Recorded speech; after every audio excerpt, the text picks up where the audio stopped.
রাজবাড়িতে রয়েছে একটি জেলখানা, যেখানে নিরীহ কৃষকদের আটকিয়ে তাদের উপর চালানো হতো অত্যাচার।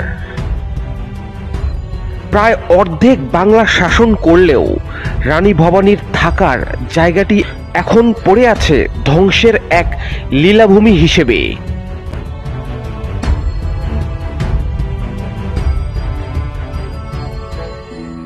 জড়িয়ে আছে অনেক গল্প এই রাজবাড়িকে ঘিরে।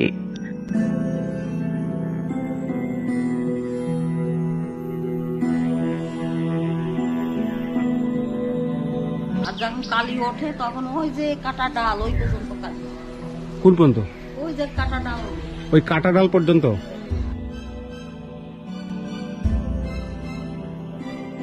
আজকের এই ভিডিওতে জানবো রানী ভবানীর রাজবাড়ির উত্থান পতনের নানান ইতিহাসের।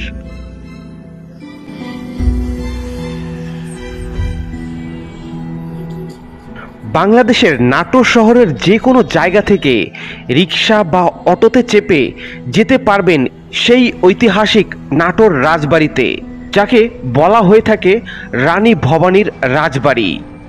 অটোরিকশায় মূল শহর থেকে সেই বাড়িতে পৌঁছাতে সময় লাগলো 15 মিনিটের মতো।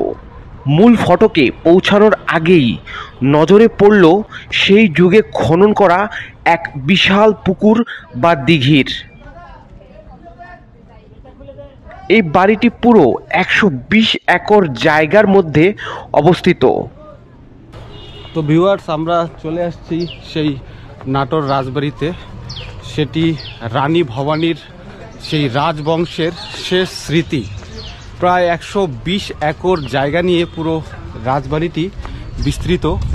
এখানে 2টি গভীর পুকুর এবং 5টি ছোট বড় পুকুর রয়েছে এবং সর্বমোট 8টি ভবন রয়েছে। তো আমরা সবগুলোই এখানকার যে জায়গাগুলো আছে, সেই ভবনগুলো আছে, সবগুলোই ঘুরে ঘুরে দেখব এবং সেই বিশাল ইতিহাসটি আমরা জানার চেষ্টা করব। চলুন। নাটোর রাজবাড়িতে প্রবেশের শুরুতেই একটি মন্দির রয়েছে, যেটি আমরা ফেরার পথে দেখব। সর্বপ্রথম এই রাজবাড়ির বৈঠকখানাটি দেখে আসি। পুরো রাজবাড়ি 2টি অংশে বিভক্ত, ছোট তরফ ও বড় তরফ। সামনের সারিতেই এই বৈঠকখানাটি দেখা যায়। বৈঠকের মাধ্যমে নানান গুরুত্বপূর্ণ সিদ্ধান্ত নেওয়া হতো রাজবাড়ি এবং এর এলাকা সম্পর্কে। এখানেই